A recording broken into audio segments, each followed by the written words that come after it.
Billionaire sat in first-class calm until his ex walked in, holding their smiling baby in her arms. Before we begin, drop a comment telling us which city you're watching from, and once the story ends, don't forget to rate it from 0 to 10.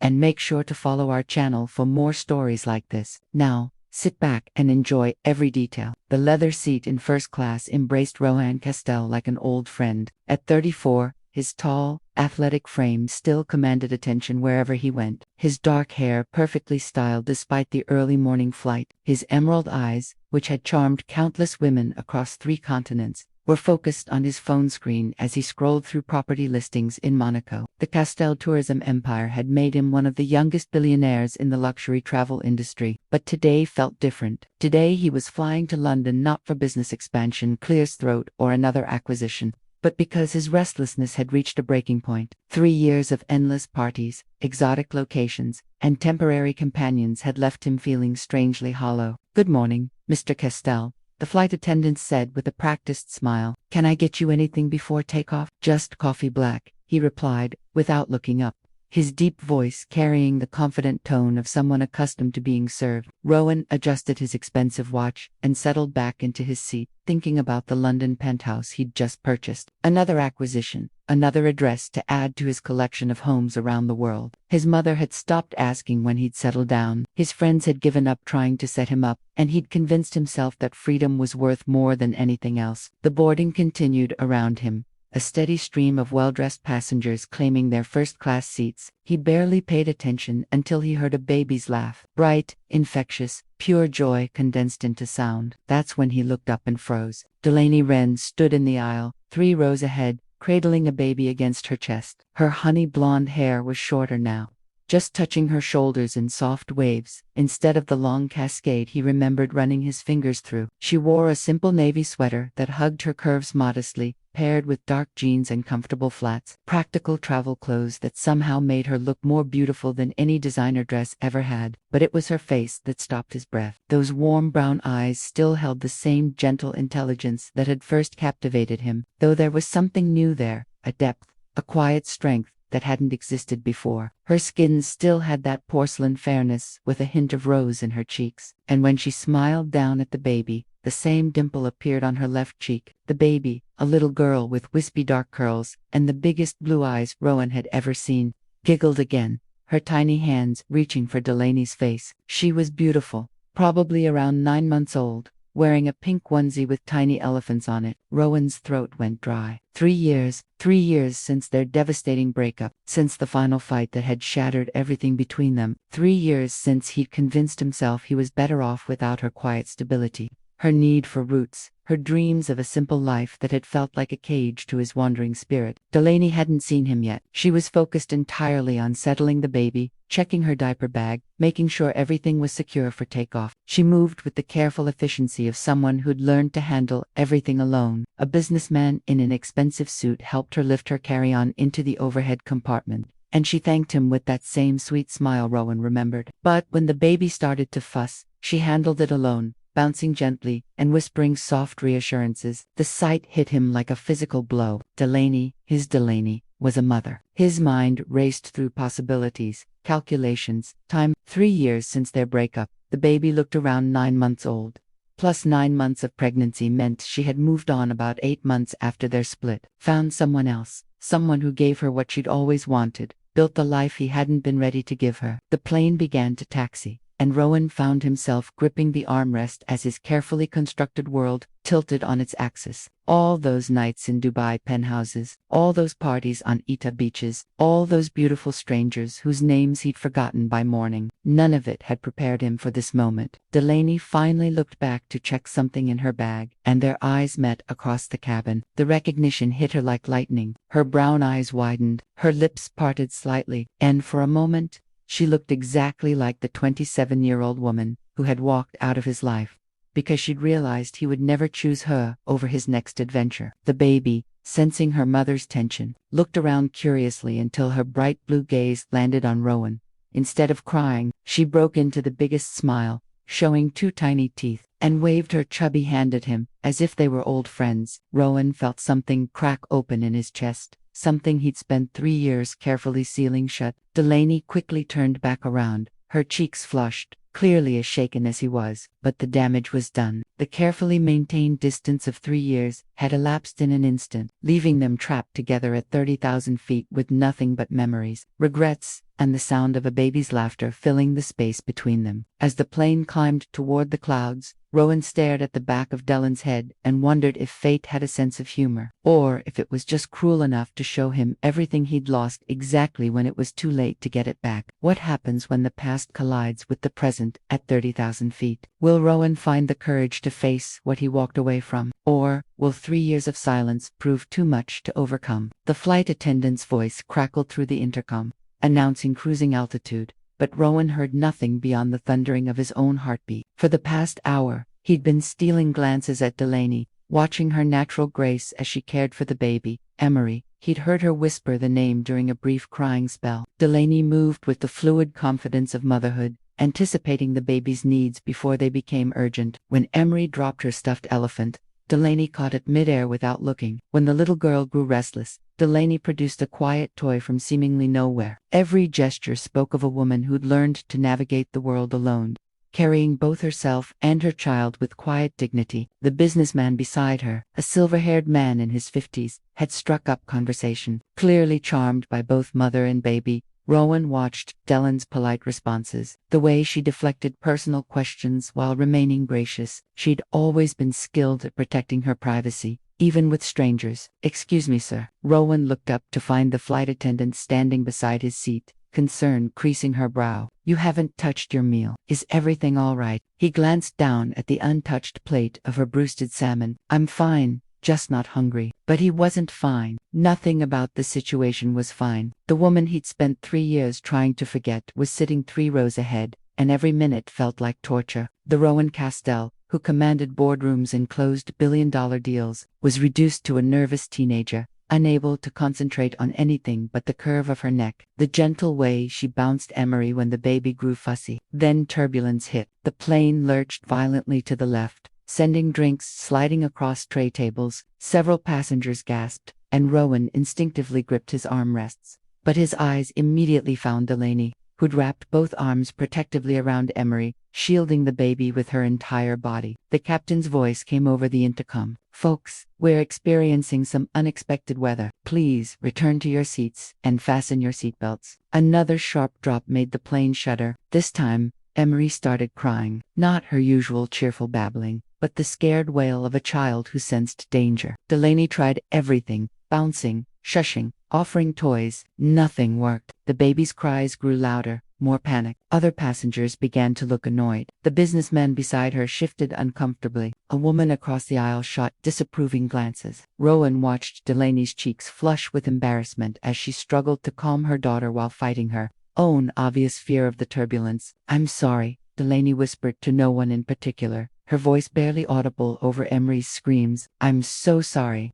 Rowan couldn't stand it anymore. Without thinking, he unbuckled his seatbelt and moved through the swaying cabin. Ignoring the flight attendant's protests about remaining seated, he reached Delaney's row just as another violent shake nearly sent him stumbling into her lap. "May I?" he asked quietly, extending his arms toward Emery. Delaney looked up at him with wide, startled eyes. For a moment, he thought she'd refuse. Then, another bout of turbulence hit and desperation won over pride. "She doesn't usually with strangers," Delaney began, but carefully transferred the crying baby to Rowan's arms. The moment Emery settled against his chest, something magical happened. Her cries began to soften. Rowan found himself naturally swaying despite the plane's erratic movement, humming a low, wordless melody he didn't even realize he knew. His large hands completely engulfed the baby's tiny frame, and somehow that seemed to comfort her. "There we go," he murmured, his voice taking on a gentle tone Delaney had never heard before. "You're okay, sweetheart. Just a little bump in the sky." Emery's blue eyes, still wet with tears, focused on his face with curious intensity. Her tiny hand reached up and grabbed his nose, which made him smile, a real, unguarded smile that transformed his entire face. "She likes you," Delaney said softly, her voice filled with wonder and something else he couldn't identify. "The feeling's mutual," Rowan replied, still swaying with Emery. The baby had completely stopped crying, now content to study this new, fascinating stranger, who somehow felt safe. The turbulence began to subside, but neither adult seemed to notice. They were lost in the surreal intimacy of the moment. Delaney watching the man she'd once loved hold her daughter. Rowan feeling something shift inside his chest as Emery's small hand curled around his finger. Her name's Emery, Delaney said, breaking the silence. Hello, Emery, Rowan whispered to the baby, who responded with a drooling smile. That's a beautiful name. She's usually shy with men, Delaney admitted, her voice catching slightly, but she seems to trust you. Their eyes met over the baby's head, and 3 years of separation seemed to compress into a single electric moment. All the hurt, the regret, the what-ifs hung in the air between them like unspoken words. She's perfect, Rowan said, and Delaney wasn't sure if he was talking about Emery or remembering something else entirely. The plane leveled out, and the captain announced that they'd cleared the rough weather, but the emotional turbulence in row 3A was just beginning. I should probably, Rowan started to hand Emery back, but the baby whimpered in protest, her little fingers clutching his shirt. She doesn't want to let go, Delaney observed, her voice soft with amazement. Neither do I, Rowan admitted before he could stop himself. The words hung between them, loaded with meaning neither was ready to unpack. Dellen's breath caught, and for a moment, they weren't two people who'd lost each other 3 years ago. They were just a man and a woman sharing the simple miracle of a baby's trust. Finally, reluctantly, Rowan transferred Emery back to her mother. But as he returned to his seat, he could still feel the phantom weight of the baby in his arms, the unexpected tenderness that had bloomed in his chest, and Dellen's grateful, confused gaze, following him down the aisle. For the first time in 3 years, Rowan Castell wondered if he'd been living the wrong life entirely. 2 hours passed in careful silence. Rowan tried to focus on his laptop, scrolling through acquisition reports that suddenly seemed meaningless. Every few minutes, his gaze drifted to Delaney, who was reading a paperback novel, while Emery napped against her chest. The domestic scene stirred something profound in him, a longing he'd spent years burying under endless travel and meaningless conquests. When the flight attendant announced they were beginning their descent into London, Emery woke up cranky and hungry. Delaney discreetly began preparing a bottle, but her hands trembled slightly as she measured the formula. The baby's increasing fussiness drew disapproving looks from nearby passengers. Rowan made his decision. He approached their row again, this time more slowly, less urgently than during the turbulence. Would you like some help? Delaney looked up, exhaustion evident in her brown eyes. I don't want to impose. You've already done so much. You're not imposing. He gestured to the empty aisle seat beside her. May I? She hesitated for a heartbeat, then nodded. As he settled beside her, the familiar scent of her perfume, something light and floral, hit him like a memory made tangible. She smelled exactly the same, and for a moment, he was transported back to lazy Sunday mornings in his Chicago penthouse when she'd curl up beside him with coffee and whatever book had captured her attention. Here, he said, taking the bottle and testing the temperature on his wrist with practiced ease that surprised them both. Perfect. Delaney stared at him. How do you know how to do that? Rowan's expression grew thoughtful. My sister Cassandra had twins 2 years ago. I've spent more time with babies than you'd expect. He paused, meeting her gaze. I've learned a lot about myself in the past 3 years. She accepted the bottle with a soft thank you and began feeding Emery, who immediately settled into contented silence. The intimacy of the moment, sitting so close, caring for a child together, felt both foreign and achingly familiar. She's beautiful, Rowan said quietly, watching Emery's tiny hand curl around the bottle. She has your eyes, well, the shape of them. Her father had blue eyes, Delaney said, her voice carefully neutral. She got the color from him. The words created a sudden tension. Rowan felt a stab of something he couldn't quite name. Jealousy, regret, curiosity. He must be proud. Delaney's hands stilled on the bottle. Her jaw tightened almost imperceptibly. He would have been past tense. Rowan's mind raced through the implications, but something in her tone warned him not to push. Instead, he simply said, I'm sorry. They sat in comfortable silence as Emery finished her bottle. Then, Delaney did something that surprised him. She shifted the baby toward him. Would you mind burping her? She seems to like you. Taking Emery felt as natural as breathing. Rowan positioned her against his shoulder, patting her back with gentle circular motions. The baby immediately relaxed into him, her tiny body warm and trusting against his expensive suit jacket. You're good at this, Delaney observed, and there was something wistful in her voice. I never thought I would be. he admitted. 3 years ago, I would have run screaming from this situation. What changed? The question hung between them, loaded with subtext. Rowan considered his words carefully. I did. At least I think I did. I started wondering if all the things I thought I wanted were actually just things I was running toward because I was afraid to stand still. Delaney turned to study his profile. His strong jaw was still the same, but there were new lines around his eyes. Laugh lines, but also something deeper. Worry lines maybe, or regret. You look different, she said softly. Older, more settled, quieter. She paused. You used to fill every silence with plans for the next adventure. Now you're just here. Rowan felt Emery's little body relax completely against him as she fell back asleep. Maybe I finally figured out that some moments are worth staying still for. The weight of his words settled between them. Delaney felt her heart skip,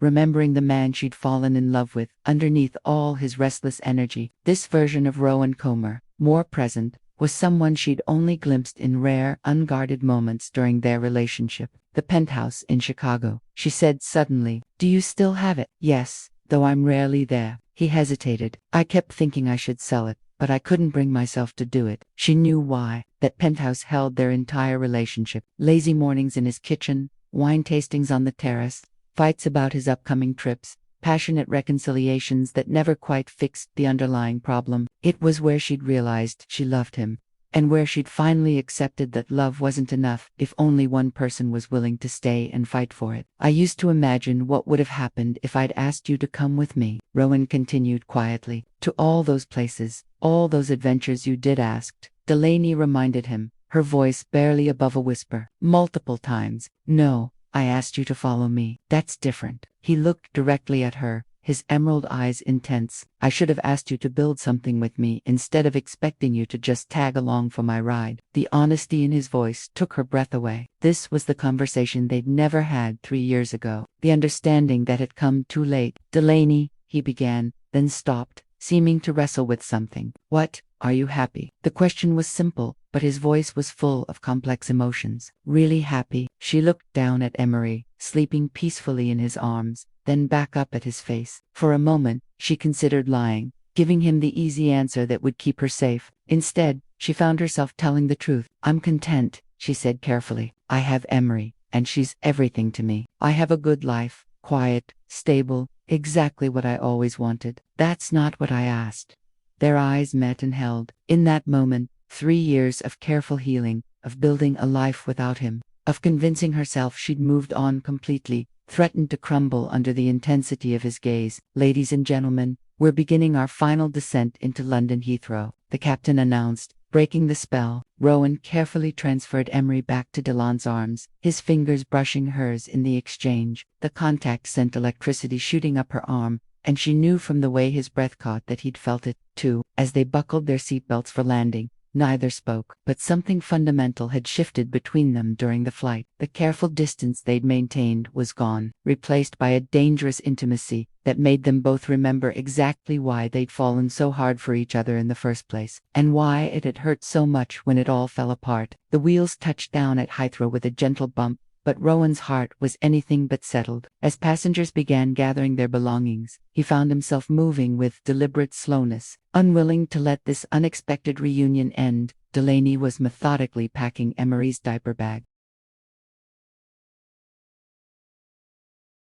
Her movements efficient but careful, as if she too was reluctant to break the spell that had formed between them during the flight. Let me help with that, Rowan said, reaching for her carry-on in the overhead compartment. You don't have to. I want to. Their eyes met as he lowered her bag, and the simple exchange felt loaded with meaning. Emery, now fully awake and alert, reached for Rowan as they prepared to deplane, her little arms stretching toward him with the innocent trust that had captivated him from the beginning. She really has taken to you, Delaney murmured, a mix of wonder and concern in her voice, as they walked through the jet bridge, Rowan carrying both their bags while Delaney held Emery. They must have looked like any other family returning from vacation. The thought struck them both simultaneously, creating an awkward awareness of how natural it felt. Heathrow's Terminal 5 bustled around them with the controlled chaos of international travel. Rohan had navigated this airport hundreds of times, But today, everything felt different. He wasn't rushing toward his next destination. He was desperately trying to slow down time. "Where are you staying?" he asked as they walked toward baggage claim, trying to keep his voice casual. "A small hotel in Bloomsbury. Nothing fancy." Delaney shifted Emery to her other hip. "I'm here for a literary conference. 3 days, then back to Portland." Portland. Rowan stopped walking. "You moved to Portland?" She nodded, not meeting his eyes. "About a year ago, after she trailed off." Then seemed to gather herself. It felt like time for a fresh start. "After what?" Rowan wanted to ask, but something in her tone warned him away from pushing. Instead, he filed away this new information. Delaney had left Chicago, left everything familiar, and started over in Portland. With a baby alone, they reached the baggage carousel, and Rowan found himself hoping her luggage would take forever to appear. Every moment felt precious, borrowed time he hadn't expected to have. "That one." Delaney pointed to a modest black suitcase. Rowan retrieved it effortlessly, his mind racing. In a few minutes, she would walk away again, and this time he might never see her. The thought felt unbearable. "Delaney," he began, then stopped. What could he possibly say? "Don't go. I've missed you every day for 3 years. I think I made the biggest mistake of my life when I let you walk away. I should get to my hotel," she said quietly, sensing his struggle. "Emery needs a proper nap, and I have registration tonight." Of course, he handed her the suitcase handle, their fingers brushing in the exchange. "Which hotel?" "The Gresham." Rowan knew it. A boutique hotel popular with academics and writers, comfortable but not luxurious. Exactly the kind of place Delaney would choose. Practical, charming, with character. They stood there in the middle of the busy terminal, neither quite able to take the first step toward goodbye. Travelers flowed around them like water around stones, but they remained frozen in their small bubble of uncertainty. Emery, sensing the tension between the adults, began to fuss. She reached for Rowan again, whimpering when Delaney didn't immediately move closer to him. "She's going to miss you," Delaney said softly, and there was something in her voice that suggested she wasn't only talking about the baby. "I'll miss her, too."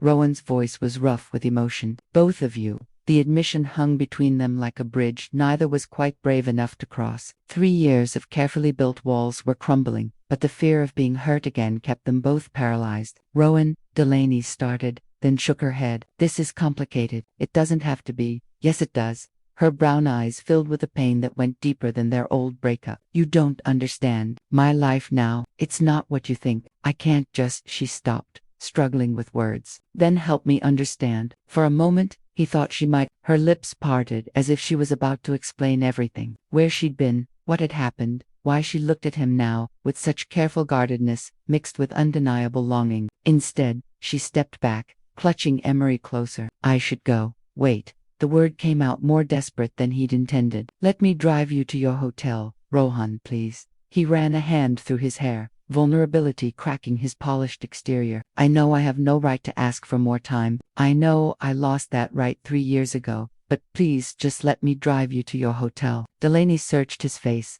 looking for something she wasn't sure she'd find. What she saw there, the genuine emotion, the careful hope, the man she'd once loved desperately trying to break through, made her heart ache. "Okay," she whispered. Relief flooded Rowan's features. "Okay," as they walked toward the exit. Emery babbling contentedly in Delaney's arms. Neither spoke about what this meant. They were both afraid that words might break whatever fragile truce they'd found. Rowan's driver was waiting with a sleek black Mercedes. The man, professionally discreet and efficient, quickly loaded Delaney's luggage while Rowan helped secure Emery's car seat, which he did with surprising competence. "You really have been around babies," Delaney observed. Impressed, despite herself, Cassandra insisted I learn, said I couldn't be Uncle Rowan if I was afraid to buckle a car seat. "Uncle Rowan," she repeated softly, and something in her tone made him look at her sharply. "What?" "Nothing. It's just I can picture that. You with children." She paused. "It suits you." As the Mercedes pulled away from Heathrow, London's skyline stretching before them, both Rowan and Delaney stared out their respective windows, lost in thought. Between them, Emery dozed peacefully in her car seat, completely unaware that her presence had just rearranged to adult lives in ways that would take time to fully understand. The drive to Bloomsbury would take 40 minutes in traffic, 40 minutes to figure out if this was goodbye forever. or if they were brave enough to try to find their way back to each other. 40 minutes to decide if love really did deserve a second chance. The Mercedes glided through London traffic with whisper-quiet luxury, but the silence inside was deafening. Rowan stared out at the familiar streets, Piccadilly, Oxford Circus, the elegant Georgian squares of Bloomsbury approaching, while stealing glances at Delaney in the rearview mirror. She was turned toward the window, her reflection ghost-like in the glass, one hand resting protectively on Emery's car seat. "You said you're here for a conference," Rowan finally asked, desperate to break the tension. "The International Literary Heritage Symposium." Her voice was carefully measured. "I'm presenting a paper on preservation techniques for 19th century manuscripts." Rowan smiled, despite the awkwardness, still saving old books. "Someone has to." For the first time since leaving the airport, she looked directly at him. "You used to tease me about spending my weekends in dusty archives." I was an idiot. The admission was quiet but fierce. "I thought adventures only happened in exotic places. I didn't understand that you were having your own adventures.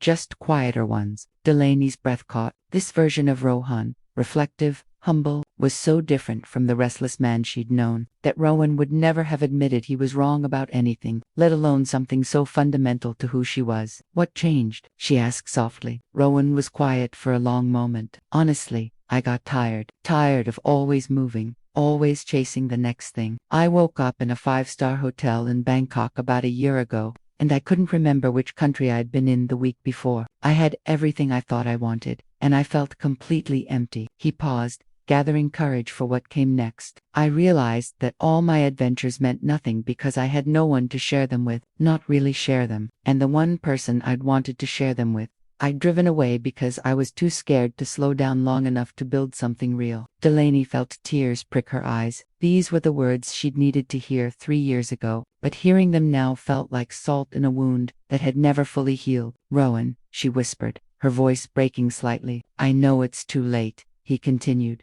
his knuckles white where he gripped the seat. "I know you've built a life without me, a good life. I can see how strong you've become, how complete you are with Emery. I have no right to walk back into your world and stop." The single word cut through his rambling when he looked back at her. Tears were streaming silently down her cheeks. "You think I'm complete?" she asked, her voice barely audible. "You think I have it all figured out, don't you?" A bitter laugh escaped her. "Rowan, I'm a single mother living in a city where I know almost no one, working a job that barely pays my bills, and I haven't had a full night's sleep in 9 months. I'm held together by coffee, stubbornness, and the fact that this little girl needs me to be stronger than I actually am." Her honesty hung in the air between them like a confession. Rohan felt something crack open in his chest. Not just love, but fierce protectiveness, regret, and something else he couldn't name. "Then, why Portland?" he asked gently. "Why so far from everything familiar?" Delaney closed her eyes, and when she opened them again, they held a pain so deep it took his breath away. "Because staying in Chicago would have killed me." The words were said so quietly he almost missed them, but the weight of them hit him like a physical blow. "What happened, Delaney?" She looked down at Emery, who was sleeping peacefully despite the emotional storm swirling around her. "His name was Oliver," she said finally. "Oliver Manning. I met him at the library where I worked. He was researching his doctoral thesis on Victorian poetry." Rowan felt jealousy twist in his stomach, but he forced himself to listen. "He was everything you weren't," she continued, not looking at him, steady, present. "He brought me coffee every Tuesday when he came into work. He listened when I talked about preservation techniques. He thought my quiet life was perfect, exactly as it was." Each word was a knife twist, but Rowan remained silent, understanding instinctively that this was important, that she needed to tell the story. "We dated for 8 months before he proposed. Nothing dramatic or grand, just a quiet dinner at home, a simple ring, and a promise to build something beautiful together." Her voice grew softer. "I said yes because I loved him, but also because he felt safe. After you, I needed safe." Rowan closed his eyes briefly, the implications of her words hitting him hard. "We planned a small wedding for that October. I was happy, Rohan, really happy. Different than I'd been with you. Calmer, more settled, but genuinely content." She paused, gathering strength. "Then I found out I was pregnant." The car stopped at a red light, and in the sudden stillness, Rowan could hear his own heartbeat thundering in his ears. "We were over the moon." Oliver immediately started talking about converting the spare room into a nursery, about teaching our daughter to love books as much as we did. He was going to be such a good father. Her voice broke on the last word, and Rowan knew with horrible certainty where this story was leading. What happened? He asked, though he dreaded the answer. December 15th, I was 32 weeks pregnant. Oliver was driving home from the university. He'd been working late on his dissertation defense. Her hands were shaking now. A drunk driver ran a red light on Lakeshore Drive. Rowan felt the bottom drop out of his world.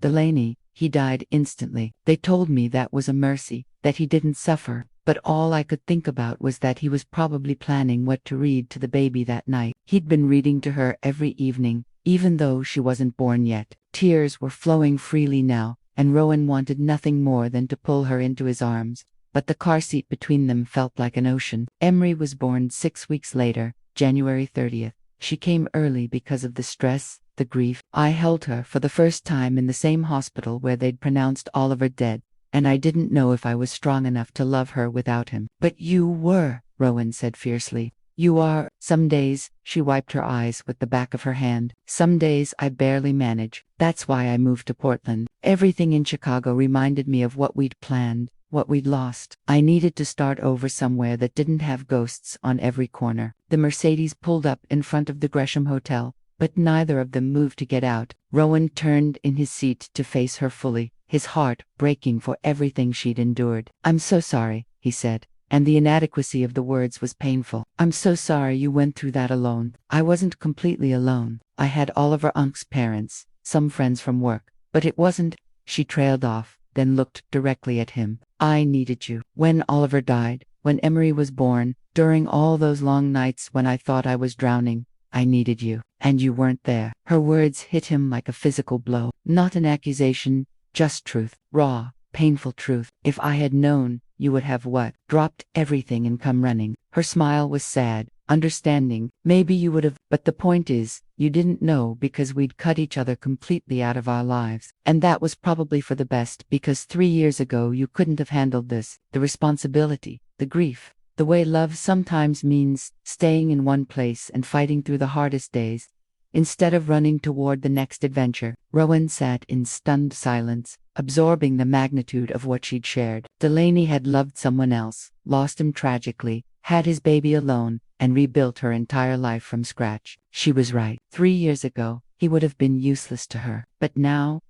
he wanted nothing more than to prove that he could be the man she and Emery needed. The driver cleared his throat discreetly. Shall I get the luggage, sir? Reality crashed back around them. Delaney began gathering her things, the moment of raw honesty, shifting back into careful politeness. Thank you for the ride, she said formally, and for listening. But as she reached for the door handle, Rowan caught her hand. This can't be goodbye again, he said urgently. Not now. Not after. Rowan, have dinner with me. Tonight, please. She stared at him, conflict clear in her brown eyes. I can't. The conference. After the conference, late dinner. We'll find somewhere quiet, familiar. Bring Emery. He squeezed her hand gently. One dinner, Delaney. That's all I'm asking. She looked down at their joined hands, then at Emery, then back at his face. For a moment, he thought she'd refuse. One dinner, she said finally. But this doesn't change anything. I can't go backwards, Rowan. I won't. I'm not asking you to go backwards, he replied, his voice intense with conviction. I'm asking for the chance to show you who I am now, who I became after I lost you. As she stepped out of the car with Emery in her arms, Delaney felt her carefully constructed walls beginning to crack. She'd spent 3 years protecting herself, building a safe, predictable life for her and her daughter. But seeing Rowan again, hearing the pain and growth in his voice, watching him care for Emery with such natural tenderness, it was making her remember the woman she'd been before. Grief had changed everything, and that terrified her almost as much as it gave her hope. The Gresham Hotel's lobby was exactly what Delaney had expected. Understated elegance with worn leather chairs, towering bookshelves, and the quiet hum of intellectual conversation. It was the kind of place Oliver would have loved, she thought, then immediately chastised herself for the comparison. She'd spent 3 years trying to stop measuring every moment against what he would have thought, what he would have done, but seeing Rowan again had stirred up everything she'd carefully buried. Welcome to the Gresham, Ms., and the desk clerk said warmly. We have your reservation for 3 nights, and might I say, what a beautiful baby. Emery, still sleepy from the car ride, offered the clerk a dreamy smile that made the young man's day. Delaney felt the familiar surge of fierce maternal love mixed with exhaustion that had become her constant companion. "Thank you. Could you also arrange for a crib to be sent to the room?" "Of course. Is there anything else we can help you with this evening?" Delaney almost asked about nearby restaurants suitable for dinner with a baby, then caught herself. She hadn't actually committed to dinner with Rowan. She'd said one dinner in a moment of weakness, overwhelmed by his transformation and the memories he'd stirred up. But now, in the sensible quiet of the hotel lobby, doubts were creeping in. Their room was on the 4th floor, small but charming, with a view of Russell Square. Delaney set Emery down on the bed and began unpacking with mechanical efficiency, her mind racing. What was she doing? She had a presentation to give tomorrow, research to review, a life to get back to in Portland. Getting involved with Rowan again was emotional suicide. But the way he'd held Emery, the tenderness in his voice when he'd apologized,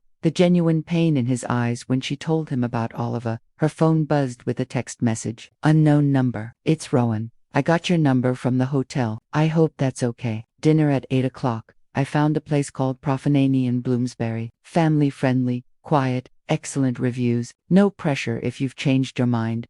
Delaney stared at the message for a long time. The fact that he'd researched family-friendly restaurants, that he'd given her an out, that he'd signed it simply the way he used to when they were together. It all felt like careful consideration for who she was now, not who she'd been 3 years ago. Emery crawled across the bed toward her, babbling happily and reaching for the phone. Delaney scooped her up, studying her daughter's face, those blue eyes that had come from her father, but the nose that was definitely Ren family, and the stubborn chin that Delaney recognized from her own baby pictures. "What do you think, sweetheart?" she whispered to Emery. "Should Mama take a chance on an old friend?" Emery responded by grabbing Dylan's hair and attempting to eat it, which wasn't particularly helpful advice. Delaney's fingers hovered over her phone. The smart thing would be to decline politely, attend her conference events, fly back to Portland, and pretend this day had never happened. The safe thing. Instead, she found herself typing, "Profani sounds lovely. 8 p.m. works. Thank you for thinking of Emery D." The response came within minutes. "Thank you for saying yes. I won't waste this chance." Across London, in his penthouse overlooking Hyde Park, Rowan was experiencing his own crisis of confidence. He'd spent the afternoon in meetings he couldn't concentrate on, his mind replaying every moment of their conversation in the car. The pain in Delon's voice when she'd told him about Oliver, the way she'd said she'd needed him during the worst period of her life. He'd failed her once by being too selfish and immature to see what he was losing. He couldn't afford to fail her again. His assistant, James, knocked on the office door. "Sir, the restaurant confirmed your reservation for this evening. Private corner table, high chair available, and they've assured me their kitchen can accommodate any dietary restrictions for the baby. Perfect. Thank you, James." Rowan loosened his tie, feeling uncharacteristically nervous. "And the other thing I asked about, the florist delivered everything to Fanny as requested. Simple, understated, exactly as you specified." Rowan had spent an hour on the phone with the restaurant and florist, trying to strike the right balance. He wanted to show Delaney that this meant something to him, without overwhelming her. White roses, not red, too presumptuous, arranged simply on their table, thoughtful, but not desperate. At least he hoped it wasn't desperate. He showered and changed into dark jeans and a navy cashmere sweater, dressed up, but not intimidating. The last thing he wanted was for Delaney to feel like this was some high-pressure business meeting. This was about them, about who they could be now. As he drove through London's evening traffic, Rowan thought about everything that had led to this moment. 3 years of wandering, of trying to fill the Delaney-shaped hole in his life with adventure and acquisition. The gradual realization that success meant nothing without someone to share it with. The painful acceptance that he'd let the best thing in his life slip away because he'd been too afraid to stop running long enough to build something real. But tonight felt different. Tonight felt like possibility. Back at the Gresham, Delaney was having second thoughts. She'd laid out 3 different outfits on the bed and couldn't decide between them. Too dressy sent the wrong message. Too casual seemed disrespectful of the effort he was making. Too materno made her feel invisible. Finally, she settled on a soft emerald green dress that brought out her eyes. Simple, elegant, with 3/4 sleeves that would work for nursing if needed. She paired it with comfortable heels and minimal jewelry. The effect was polished but approachable, beautiful, but not trying too hard. Emery was being unusually cooperative, content to play with her favorite stuffed elephant while Delaney got ready. It was as if her daughter somehow sensed the importance of the evening. "You're going to meet an old friend of Mummy's tonight," Delaney told her as she packed the diaper bag. "Someone who knew me before you were born, before everything changed." She paused, looking at herself in the mirror. The woman looking back was different from the one Rowan had known 3 years ago. Older, yes, but also stronger, more confident in some ways, more cautious in others. Motherhood had changed her fundamentally. She was fiercer now, more protective, but also softer in unexpected places. Would he like who she'd become? More importantly, did it matter if he did? Her phone rang, interrupting her thoughts. Cassie, her neighbor in Portland who helped with childcare. "How's London?" Cassie asked cheerfully. "And how's our little world traveler?" "Good, we're both good." Delaney hesitated, then found herself saying, "Cassie, can I ask you something?" "Of course." "If someone from your past showed up unexpectedly, someone you'd loved but lost touch with, and they seemed different, changed for the better, would you give them another chance?" There was silence on the other end, then Cassie's gentle laugh. "Honey, are you asking me this for academic purposes, or did you run into someone on that plane?" The latter, someone important." Delaney looked down at Emery, who was watching her with those impossibly blue eyes. "Very important. Once upon a time. Then my advice is this: trust your instincts, but protect your heart. You've rebuilt your life beautifully, Delaney. Don't let anyone, no matter how much history you have, make you forget how strong you are." After hanging up, Delaney felt steadier. Cassie was right. She was strong now in ways she'd never been before. She could handle one dinner with Rowan Castell. She could enjoy his company, appreciate the man he seemed to have become, and still maintain the boundaries that kept her and Emery safe. At 7:45, she gathered Emery in the diaper bag and headed downstairs. Rowan was waiting in the lobby, and when he saw them approaching, his face lit up with genuine joy that made her heart skip. He was dressed casually but perfectly, and he looked nervous, which was strangely endearing coming from a man who commanded boardrooms and built empires. "You look beautiful," he said simply, then immediately knelt down to Emery's level. "And you look like the prettiest girl in London."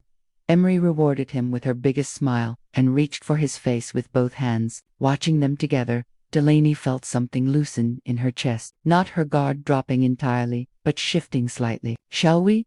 Rowan offered his arm. As they walked out into the London evening, Delaney couldn't shake the feeling that she was standing at a crossroads. One path led back to her safe, predictable life in Portland. The other lead into unknown territory with a man who'd broken her heart once, but might have learned enough to protect it this time. The question was, which path would make her happy, and which would keep her safe? Sometimes she was beginning to realize those weren't the same thing. The next morning arrived, gray and drizzling. Typical London weather that matched Delaney's conflicted mood. She'd barely slept, replaying every moment of dinner with Rowan, every gentle touch as he'd held Emery, every word that had chipped away at the walls she'd built around her heart. Her phone buzzed with a text at 9 a.m. sharp.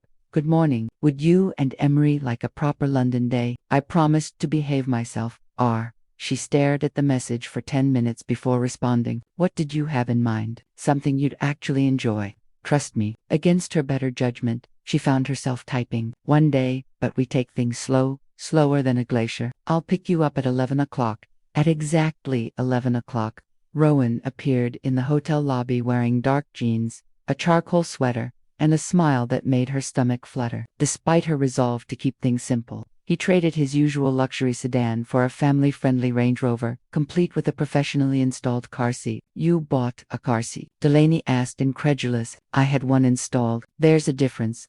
His grin was boyish. "I also researched the top 5 baby-friendly attractions in London and planned a route that includes 3 coffee shops with excellent changing facilities." "You researched baby-friendly attractions extensively. Did you know that the Natural History Museum has special quiet hours for families with small children? We're going during one of them." Delaney felt something warm unfurl in her chest. The old Rowan would have planned champagne tastings and exclusive gallery viewings. This Rowan had spent his morning researching how to entertain a 9-month-old baby. "Why the Natural History Museum?" she asked as they settled Emery into her new car seat. The baby cooing happily at the upgraded accommodation because you loved dinosaurs when we were together. You dragged me to every paleontology exhibit in Chicago. His voice was soft with memory. You said they made you feel connected to something bigger than yourself. The fact that he remembered such a small detail about her interests made her chest tighten with emotion. I can't believe you remember that. I remember everything about you, Delaney. That's been my problem. The museum was perfect. Less crowded than usual with plenty of space for Emery's stroller. As they wandered through the dinosaur gallery, Rowan carried the baby, pointing out different fossils and making exaggerated expressions that sent her into peals of laughter. Look, Emery, he said, bouncing her gently in front of a massive T-Rex skeleton. That's what Daddy looks like before his morning coffee. The word Daddy slipped out so naturally that it took a moment for the full impact to hit both adults. Delaney froze and Rowan's face went pale as he realized what he'd said. I'm sorry, he said quickly. I didn't mean, I wasn't trying to. It's okay, Delaney said quietly, but her voice was shaky. She doesn't understand. But the moment had shifted. Something between them made the hypothetical suddenly feel very real. They continued through the museum in a new kind of silence, both acutely aware of how they must look to other visitors like a young family, like three people who belonged together. After the museum, they found themselves in Hyde Park. Despite the continuing drizzle, Rowan had produced an umbrella large enough to shelter all three of them as they walked slowly along the Serpentine. Emery, fascinated by the ducks and swans. Tell me about Portland, Rowan said as they found a covered bench where Delaney could feed Emery. What's your life like there? Quiet, small apartment near the university where I work. There's a coffee shop on the corner where the barista knows Emery's name. She smiled sadly. It's exactly the kind of simple life you used to say would bore you to death. It sounds perfect. It's safe, she corrected. There's a difference. They sat in comfortable silence as Emery had her bottle, watching other families navigate the park despite the weather. A jogger passed them, splashing through puddles with determination. A young couple shared an umbrella, laughing as they tried to keep their takeaway coffee dry. Delaney, Rowan said suddenly, his voice serious. I need to tell you something. Something in his tone made her look up sharply. What? I know about Oliver. The words hit her like ice water. What do you mean you know about Oliver? I mean I know who he was. I know about the accident, about his parents, about the scholarship fund they started at Northwestern in his memory. Rowan's voice was careful, gentle. I hired a private investigator 2 years ago. You what? The fury in her voice was immediate and cold. I was worried about you. After we broke up, I couldn't stop thinking about whether you were okay, whether you were happy. I told myself I just wanted to know that you'd moved on,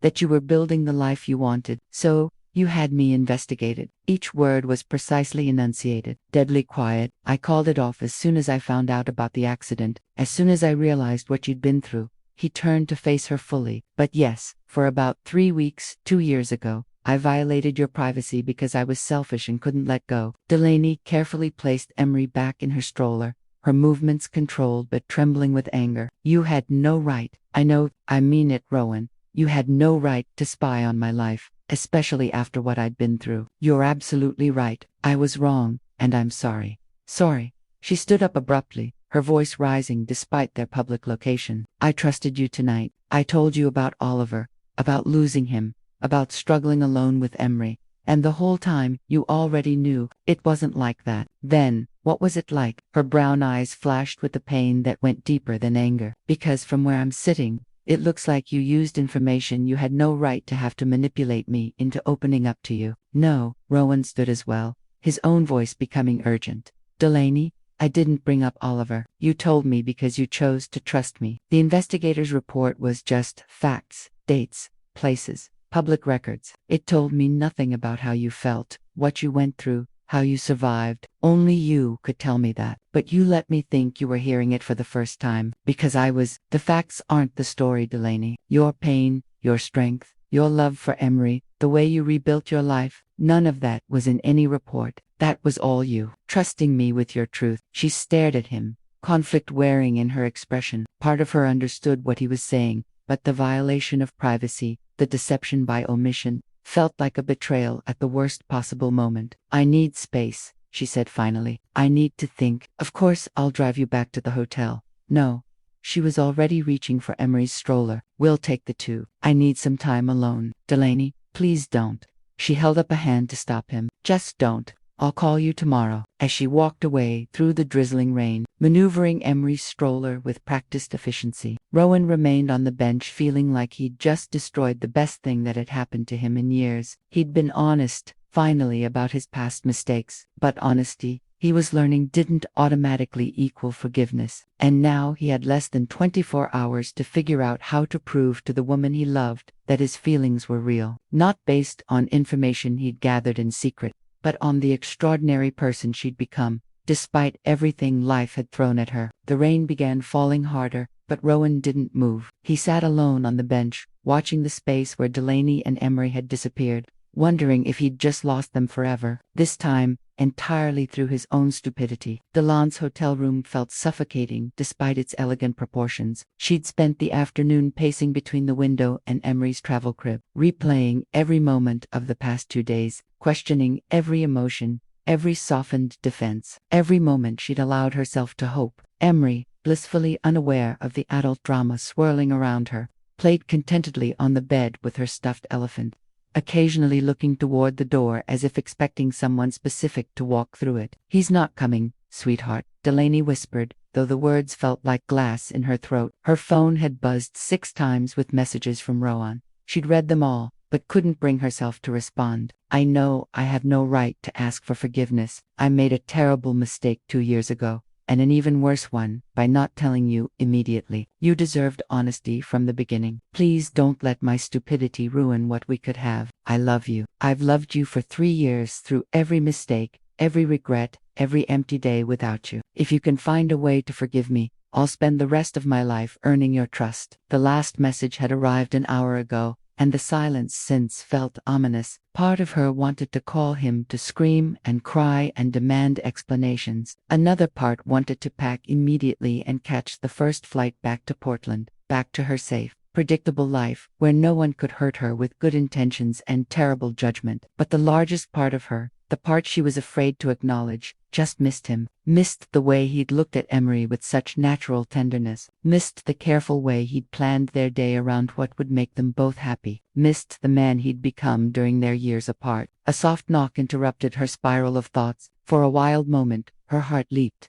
thinking it might be Rowan. Instead, she opened the door to find a hotel staff member, with a large basket wrapped in cream-colored ribbon. Delivery for Ms. Ren, the young woman said with a professional smile. Delaney accepted the basket with confusion, tipping the staff member before closing the door. The basket was beautiful, filled with gourmet baby food, organic teething biscuits, a soft cashmere blanket, and an elegant wooden rattle. Nestled among the items was a small envelope with her name written in Rowan's distinctive handwriting. For Emery, because she deserves beautiful things regardless of what her mother decides about her stubborn, foolish, almost Uncle Rowan. R.P.S. The blanket is from a sustainable textile company in Scotland. I thought you'd appreciate knowing the providence. Despite everything, Delaney found herself smiling through tears. Even in his apology, he was thinking about her values, her preferences, what would matter to her. The fact that he'd called himself almost Uncle Rowan made her chest ache with longing. Emery crawled over to investigate the new gifts, immediately gravitating toward the wooden rattle. As she shook it delightedly, the soft, chiming sound filled the quiet room, and Delaney made a decision. She needed to see him one more time before her flight tomorrow. Not to forgive him. She wasn't ready for that,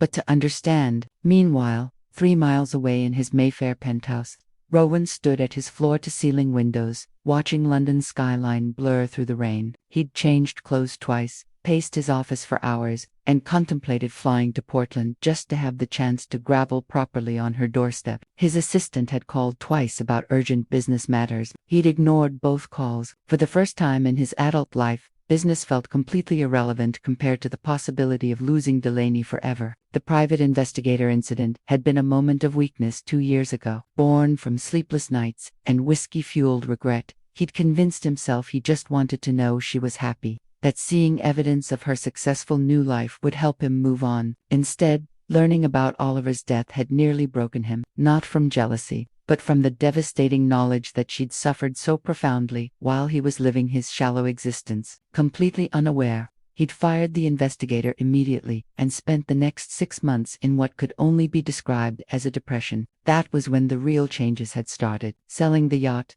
declining invitations, staying home in Chicago for weeks at a time, trying to become the kind of man who deserved a woman like Delaney Ren. His phone rang, jolting him from his thoughts. He grabbed it without checking the caller ID, hoping desperately to hear her voice. Rowan. It wasn't Delaney. It was his sister, Cassandra, calling from New York. Cass, this isn't a good time. When is it ever a good time with you? Listen, I know you're in London, and I know you're probably drowning in work, but I need to tell you something important. Can it wait? No, it really can't. Her voice grew serious. Mom had some chest pains yesterday. She's fine, she added quickly, hearing his sharp intake of breath. The doctors say it was just stress and anxiety. But Rowan, she's been worried sick about you. About me. Why? Because you've been different for the past 2 years. Quieter, more isolated. She thinks you're depressed. And honestly, so do I.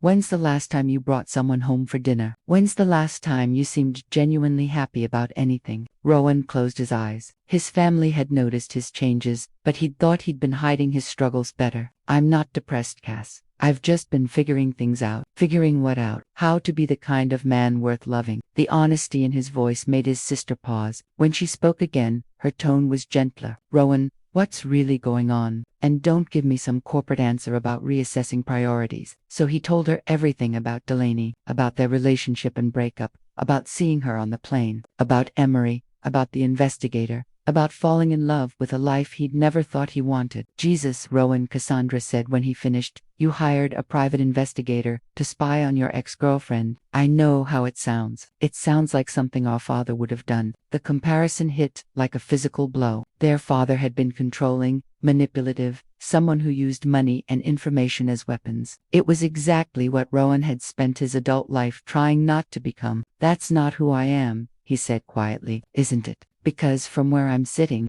it sounds like you tried to control a situation, instead of just being honest about your feelings. You're right. The admission felt like swallowing glass. I was a coward. I am a coward. No, you're an idiot. There's a difference. Her voice softened. But you're an idiot who's genuinely in love for the first time in his life. That's got to count for something. Not if she can't forgive me, then you fight for her forgiveness. You don't give up and retreat back into your safe, empty life. You fight. After ending the call, Rowan sat in the growing darkness of his penthouse, his sister's words echoing in his head. She was right. He'd spent 3 years becoming a better man, but the moment he'd been tested, he'd fallen back on old patterns. Trying to control the situation instead of trusting in genuine connection. His phone buzzed with a text message. His heart stopped when he saw Delon's name. Can you come to the hotel? We need to talk. He was out the door before he'd even finished reading the message. In her hotel room, Delaney sat on the bed with Emery in her lap, both of them playing with the wooden rattle. She'd made her decision, but she had no idea if she was brave enough to follow through with it. All she knew was that tomorrow she'd be on a plane back to Portland, back to her careful, safe life, and if she was going to take that step backward, she owed it to herself and to him to make sure she wasn't walking away from something real, just because she was too afraid to risk being hurt again. Love, she was learning, required as much courage as it did feeling, and despite everything, she was still brave enough to love Rowan Castell. Rohan arrived at the Gresham Hotel within 20 minutes, his hair damp from the rain, his usually immaculate appearance slightly disheveled from his urgent journey across London. When Delaney opened the door to her suite, they stood facing each other in silence for a long moment, the weight of everything unspoken hanging between them like a live wire. Thank you for the gifts, she said finally, stepping aside to let him enter. Emery loves the rattle. As if summoned by her name, Emery crawled over from where she'd been playing on the carpet, pulling herself up on Rowan's legs and babbling happily. The sight of her unreserved joy at seeing him again nearly undid both adults. Hello, beautiful, Rowan said softly, scooping her up automatically. The baby immediately began playing with his collar, completely oblivious to the tension in the room. We should talk, Delaney said, settling into one of the suite's armchairs. Really talk this time. Rowan remained standing, bouncing Emery gently as she contentedly explored his watch. I know you have every right to hate me. I don't hate you. Her voice was quiet, tired. I'm angry. Yes, I feel betrayed. Absolutely. But I don't hate you, Rowan. And that's part of the problem. Tell me what you're thinking, please. Delaney studied his face, the genuine remorse in his green eyes, the careful way he held her daughter, the man he'd become. overlaying the man she'd once loved. I've been thinking about why you hired that investigator. Not the surface reasons, but the real ones. I told you. You told me you wanted to know if I was happy, but I think it was more than that. She leaned forward slightly. I think you were punishing yourself. The observation hit him with unexpected force. What do you mean? You'd convinced yourself that leaving me was the right choice, that I was better off without you. But you couldn't quite believe it, could you? So, you had someone watch my life, hoping to find proof that you'd made the right decision. Rowan went very still. Emery's soft babbling the only sound in the room. Maybe, he admitted finally. And when you found out about Oliver, about my happiness with him, it confirmed what you thought you wanted to know, that I could love someone else, build the life I'd wanted, be better off without you. Yes, the word was barely a whisper. But then he died. Delaney's voice grew stronger, more certain, and suddenly you realized that my happiness had been destroyed. And you couldn't use my successful new life as justification for your choices anymore. You had to face the fact that you'd walked away from something real.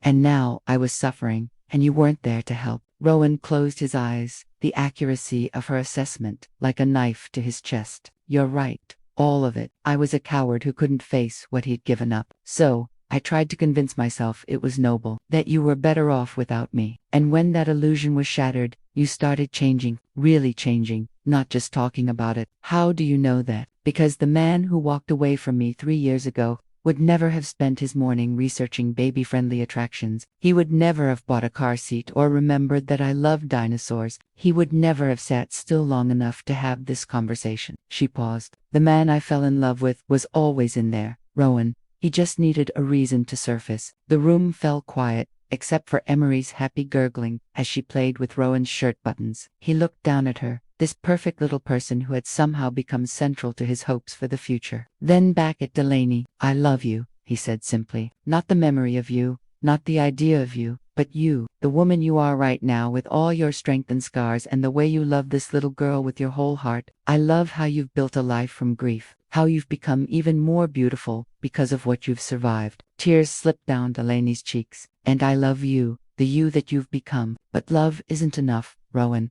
We proved that 3 years ago. What else do you need? I need to know that when things get hard, and they will get hard, you won't run. I need to know that when the novelty of domestic life wears off, you won't start looking for the exit.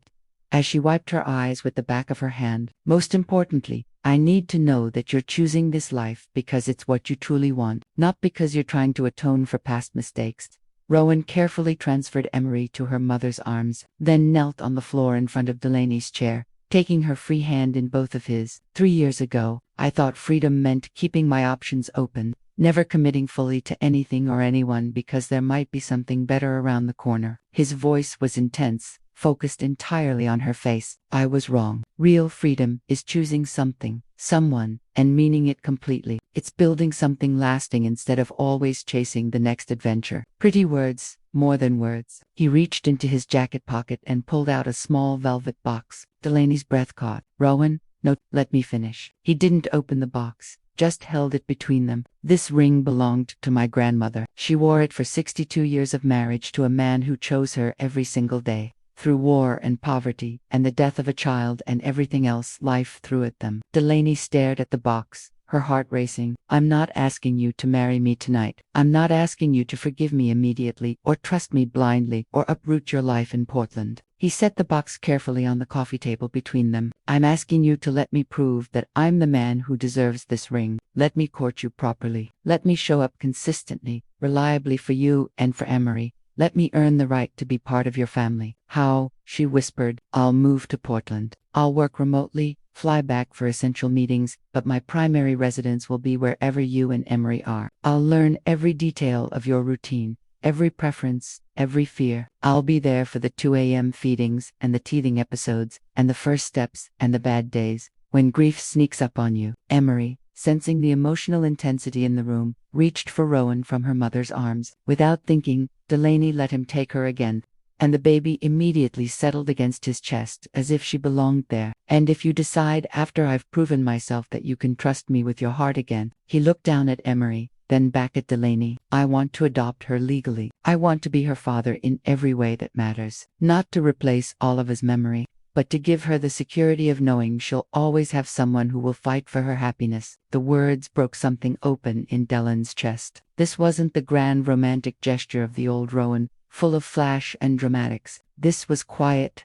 profound, practical love. The offer to do the daily work of being a family, to choose them, not just in the emotional moments, but in the ordinary ones too. You would do that? She asked, her voice thick with tears. Really adopt her in a heartbeat. She's already mine, Delaney. I don't need biology to make that real. He shifted Emery to his shoulder, patting her back with practiced ease. I know you need time. Take all the time you need, but please don't close the door completely. Let me try. Delaney looked at them. This man who had broken her heart and spent 3 years rebuilding himself, holding her daughter with such natural love, and felt the last of her defenses crumble. 6 months, she said finally. What? 6 months? You can move to Portland. We can see how this works. But no promises, no expectations. You prove yourself through actions, not words. And if at any point I feel like you're not fully committed, or if Emery becomes attached and I think you might leave, she met his eyes directly. I will end this completely. No second chances, no explanations. I won't let you break her heart the way you broke mine.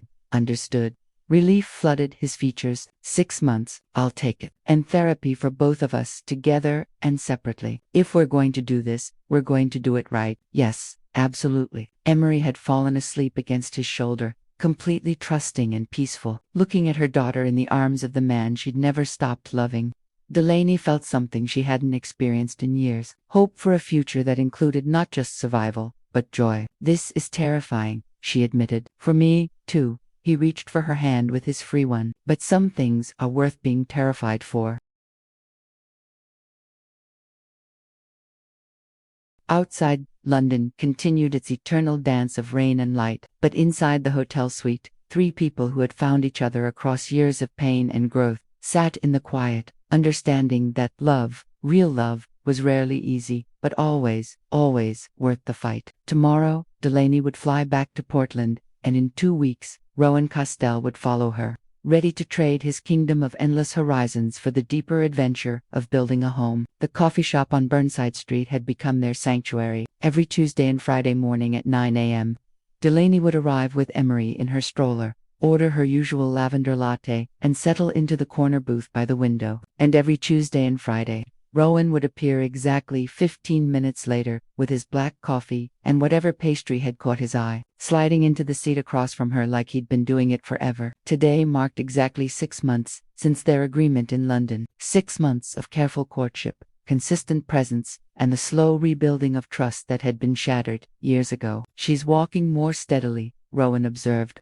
watching 15-month-old Emery toddle between their table and the counter, charming every customer and barista in her path. Her confident little steps and infectious giggle had made her the unofficial mascot of the cafe. Yesterday, she walked from the kitchen to the living room without falling once, Delaney said, pride evident in her voice. I think she was showing off because she knew you were coming for dinner. Smart girl. She knows I bring the good snacks. Their easy banter had taken months to develop. In the beginning, every conversation had felt loaded with unspoken questions. Are you staying? Can I trust this? Will you run when it gets hard? But gradually, day by day, dinner by dinner, bedtime story by bedtime story, Rowan had proven himself in ways both large and small. He'd been there for Emery's first ear infection, pacing the apartment at 3 a.m. while she cried inconsolably. He'd learned to make her favorite foods, had child-proofed his downtown Portland apartment, and knew exactly which stuffed animal she needed for comfort. When Delaney had come down with the flu in month 3, he'd taken a full week off work to care for both of them,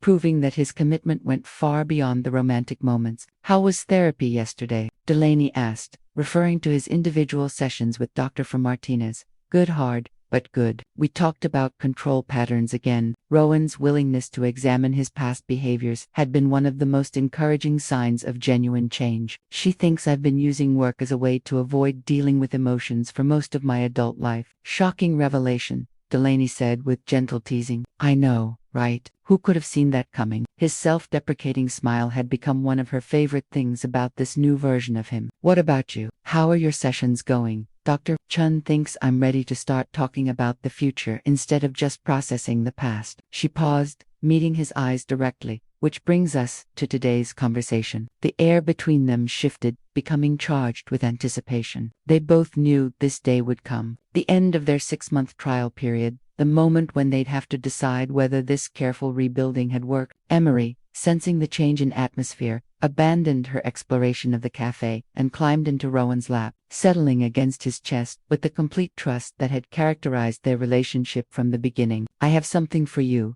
Delaney said, reaching into her purse. She pulled out a small wrapped package, her hands slightly trembling as she placed it on the table between them. Rowan looked surprised. "It's not my birthday. It's not that kind of gift." "Open it." Inside the wrapping was a simple wooden picture frame containing a photograph neither of them had seen before. It showed the three of them, from 2 weeks ago, taken by Delaney's neighbor during a spontaneous picnic in Laurelhurst Park. Rowan was lying on a blanket, Emery crawling over him while he laughed, and Delaney was sitting beside them, her face radiant with genuine happiness. But it wasn't the photograph that made Rowan's breath catch. It was what was written in Delaney's careful handwriting across the bottom of the frame. "Rowan Delaney and Rowan Castell, a family." "Delaney," he whispered, his voice thick with emotion. "I had the adoption papers drawn up last week," she said, her own voice unsteady. "If you still want to, if you're still sure." Instead of answering immediately, Rowan carefully lifted Emery and turned her to face him. The little girl, now walking and babbling constantly,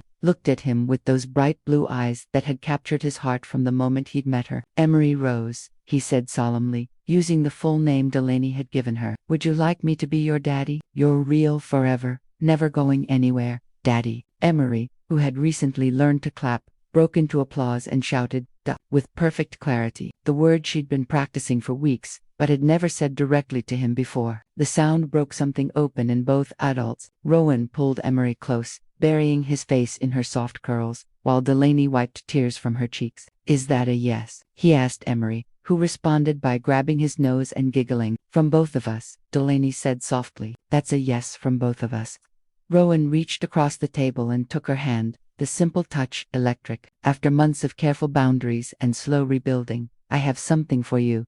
He pulled the small velvet box from his jacket pocket, the same box from that night in London, 6 months ago. But this time when he opened it, the ring inside seemed to catch every ray of morning sunlight streaming through the cafe windows. "Delaney Ren," he began, then stopped, emotion overwhelming him. "6 months ago, you gave me the greatest gift anyone has ever given me, the chance to prove I could be the man you both deserve. You let me earn your trust day by day, moment by moment. You taught me that love isn't about grand gestures or perfect timing. It's about showing up consistently, especially when it's hard." Other cafe patrons had begun to notice what was happening, conversations quieting as they realized they were witnessing something profound. "You've watched me change diapers at 2 a.m. and listened to me read the same bedtime story 17 times in a row. You've seen me at my most vulnerable and still chose to let me stay." He looked down at Emery, who was now trying to grab the shiny ring box. "Both of you have made me into someone I actually like being." "Rowan," Delaney whispered, "I'm not the same man who was too afraid to stay still 3 years ago. I'm not even the same man who begged you for a chance 6 months ago. I'm the man who knows that every adventure worth having is right here in this moment with you and our daughter." "Our daughter."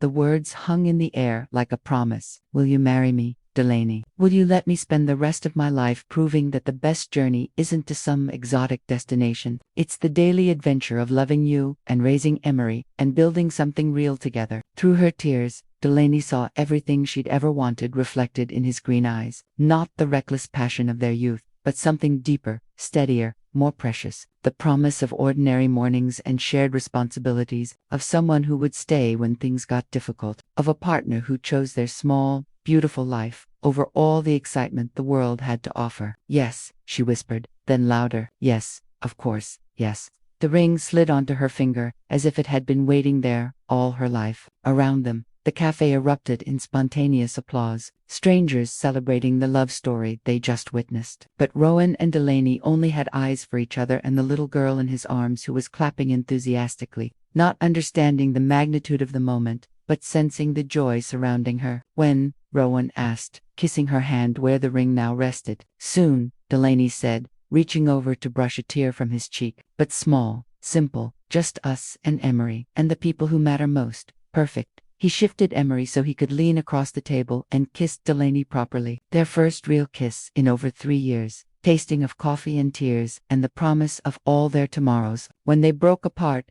Emery was looking at them with wide-eyed fascination, as if she understood that something fundamental had just changed in her small world. "What do you think, sweetheart?" Delaney asked her daughter. "Are you ready for Mama and Dada to get married?" Emery's response was to clap harder and shout, "Dada, Mama," while trying to grab both their faces at once. As they sat in their corner booth, the Portland morning sun streaming through the windows and illuminating their joined hands, all three of them knew they had found something rare and precious. A love built not on passion alone, but on choice, commitment, and the daily courage to keep choosing each other. The Castell tourism empire would continue to thrive. But Rowan had discovered that the greatest adventure of his life wasn't waiting for him in some distant country. It was right here in a coffee shop in Portland, in the arms of a woman who had taught him that true freedom meant having somewhere and someone worth coming home to. And Delaney, who had rebuilt herself from grief and learned to love again despite every reason not to, had found her own adventure in trusting her heart one more time. Sometimes the best journeys don't take you away from home. Sometimes they bring you back to exactly where you belong. 2 years later, the beach house in Cannon Beach stretched along the Oregon coastline like something from a dream.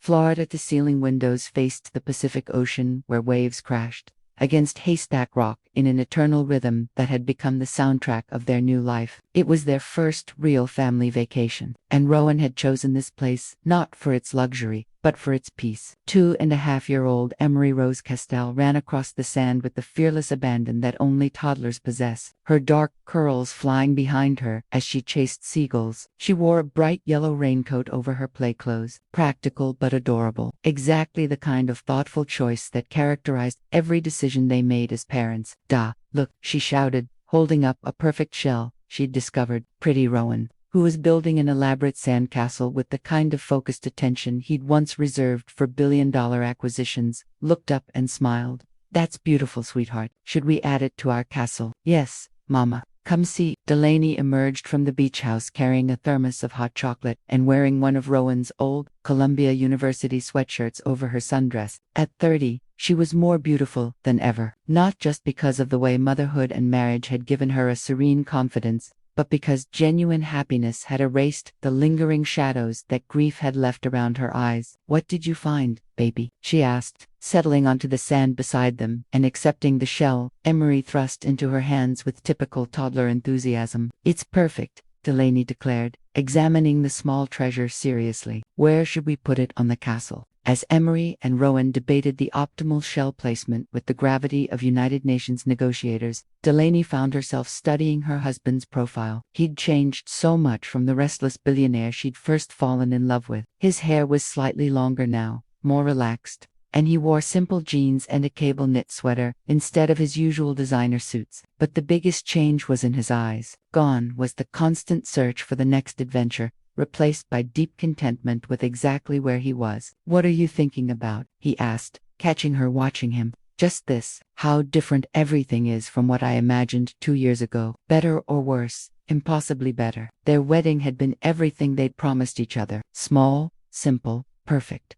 Just them, Emery, their immediate families, and a handful of close friends in the garden of their Portland home. Delaney had worn a flowing ivory dress that Oliver's mother had helped her choose, while Emery had served as both flower girl and ring bearer, toddling down the aisle with serious concentration. As she carried their wedding bands in a small basket, the adoption had been finalized 2 weeks before the wedding. Rowan had legally become Emery's father in a courthouse ceremony that had left all three of them in tears. The judge, a grandmother herself, had commented that she'd never seen a more natural family unit. "Mama," Emery said now, abandoning the castle to climb into Dylan's lap. "Read's story." "Which story, sweetheart?" "Oliver's story." Delaney's heart still caught slightly whenever Emery mentioned Oliver, but it was a sweet ache now, rather than the sharp pain it had once been. They'd made the decision early to tell Emery about Oliver, age appropriately, but honestly, he was the angel daddy who had loved her before she was born, while Rowan was the daddy who was here to love her every day. Once upon a time, Delaney began settling Emery more comfortably against her chest. "There was a very kind man named Oliver who loved books and poetry, and your mama very much. He was so excited when he found out you were coming to join our family that he read to you every single night before you were born. It was a story they told many times,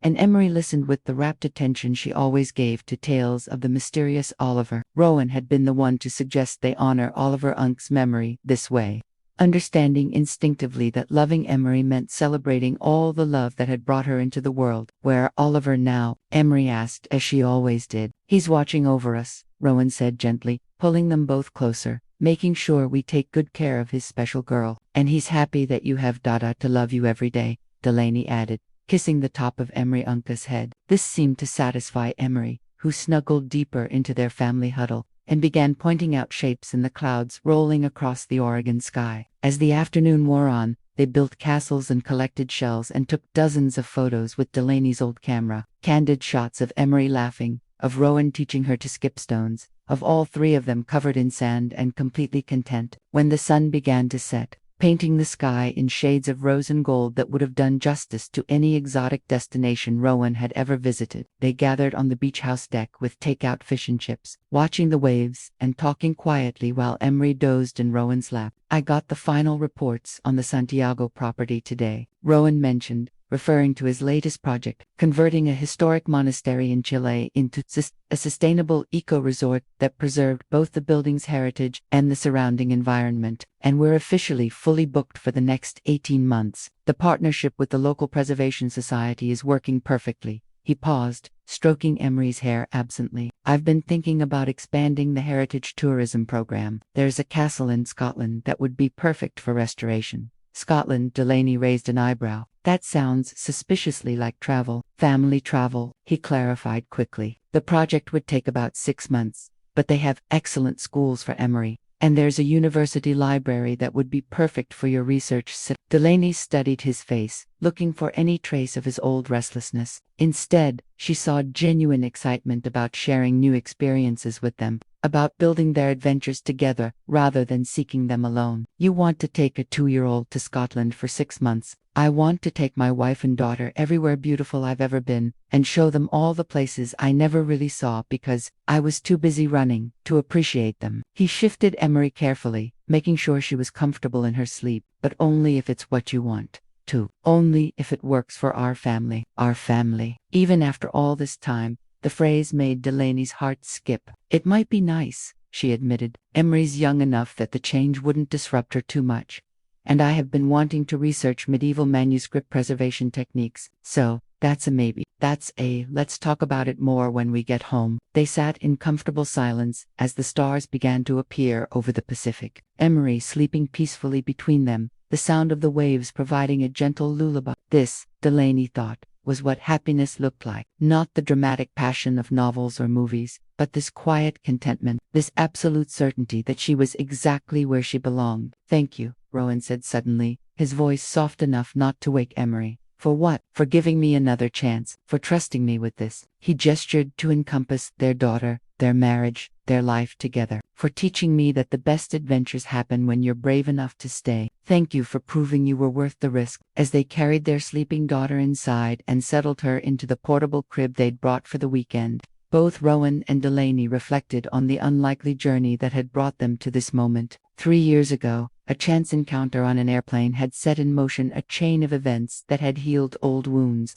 created new love, and built a family from the ashes of separate heartbreaks. Later, as they stood on their bedroom balcony overlooking the moonlit ocean, Delaney in Rowan's arms and both of them listening to the soft sound of Emery's breathing through the baby monitor, they knew they had found something most people spend their entire lives searching for: a love that was both passionate and stable, adventurous and secure, built to last through whatever storms life might send their way. "I love you," Rohan whispered into her hair. "I love you, too," she whispered back. "All of you. This version, every version you've been, every version you'll become." And as they stood there together watching the waves dance in the moonlight while their daughter slept safely nearby, both of them understood that some fairy tales don't end with happily ever after. They begin with it. The Castell family had found their forever, and it was more beautiful than any destination either of them had ever imagined. In the end, the greatest journeys aren't measured in miles traveled or stamped in a passport. They're measured in the courage to love deeply,